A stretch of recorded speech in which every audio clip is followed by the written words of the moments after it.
Hello guys, good morning. അങ്ങനെ ഇന്നെൻ്റെ birthday വ്ളോഗാണ് ഞാൻ കാണിക്കുന്നത്. അങ്ങനെ രാവിലെ തന്നെ ബർത്ത്ഡേ ഒക്കെ ആയതുകൊണ്ട് അമ്പലത്തിലൊക്കെ വന്ന് ഭയങ്കര പോസിറ്റീവ് ഡേ ആയിട്ട് എനിക്കിന്ന് ഫീൽ ചെയ്ത് അങ്ങനെ അമ്പലത്തിൽ നിന്നൊക്കെ ഇറങ്ങി അങ്ങനെ പ്രസാദമൊക്കെ വാങ്ങിച്ചുകൊണ്ട് ഞാൻ അങ്ങനെ വീട്ടിലോട്ട് പോവുകയാണ്. അപ്പോഴാണ് ഞാനൊരു വ്യൂ കാണുന്നത്. നോക്കൂ, ഈ വ്യൂ ഒക്കെ എന്ത് രസമാണെന്നറിയാമോ? രാവിലെ ഇതൊക്കെ കാണാൻ എനിക്ക് ഭയങ്കര എനർജറ്റിക് ഡേ ആയിട്ടൊക്കെ എനിക്ക് ഫീൽ ചെയ്ത് അങ്ങനെ ഞാൻ വീട്ടിലെത്തി. അങ്ങനെ ഞാൻ ബ്രേക്ക്ഫാസ്റ്റ് കഴിക്കുവാണ്. രാവിലെ തന്നെ ദോശയായിരുന്നു ബ്രേക്ക്ഫാസ്റ്റ്. അങ്ങനെ അതൊക്കെ കഴിച്ചുകൊണ്ടിരുന്നപ്പോൾ അച്ഛൻ വന്ന് എനിക്ക് ഇഷ്ടപ്പെട്ട കുറേ സ്വീറ്റ്സൊക്കെ കൊണ്ടുവന്ന് അങ്ങനെ അതൊക്കെ കഴിച്ച് പിന്നെ ഞാൻ റെഡി ആയിട്ട് എനിക്കൊരു ഷോപ്പിംഗ് ഒക്കെ ഉണ്ടായിരുന്നു. ഇന്ന് ബർത്ത്ഡേ ഒക്കെ അല്ലേ, അപ്പം കുറച്ച് ഡ്രസ്സൊക്കെ എടുക്കണമായിരുന്നു. പിന്നെ ഞാൻ അതിന് പോയി. അങ്ങനെ അതൊക്കെ കഴിഞ്ഞു. ഇത് കണ്ടോ ഗൈസ്, ഇതൊക്കെ എനിക്ക് കിട്ടിയ ഗിഫ്റ്റാണ്. സ്ട്രെയിറ്റ്നർ, വാച്ച്, ചെയിൻ എനിക്ക് പല ഡേയ്സിലായിട്ട് കിട്ടിയതാണ്. ഇതൊക്കെ എൻ്റെ സിസ്റ്റർ തരുന്ന ഗിഫ്റ്റാണ്.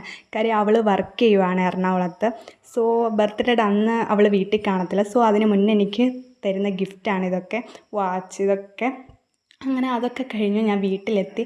അങ്ങനെ ഒരു ഐസ്ക്രീമൊക്കെ കഴിച്ചു. പിന്നെ ഉച്ചയ്ക്ക് എനിക്ക് ഫുഡ് വ്ളോഗ് എടുക്കാൻ പറ്റിയില്ല. സോ ഈവനിങ് ഒക്കെ ആയപ്പോൾ ഞാനൊരു നൂഡിൽസും പിന്നെ ചായയൊക്കെ കുടിച്ചു. ഇത് കണ്ടോ, ഒരു 5 മണിയൊക്കെ ആയപ്പം ഭയങ്കര മഴയായിരുന്നു, നല്ല രസമായിരുന്നു. പിന്നെ 6 മണിയൊക്കെ ആയപ്പം വിളക്കൊക്കെ കത്തിച്ച് പിന്നെ കുറച്ച് സ്വീറ്റ്സും പിന്നെ ഒരു ജ്യൂസും കൂടി കുടിച്ചു. ഇത്രയേ ഉള്ളൂ ഗായ്സ്, ബൈ.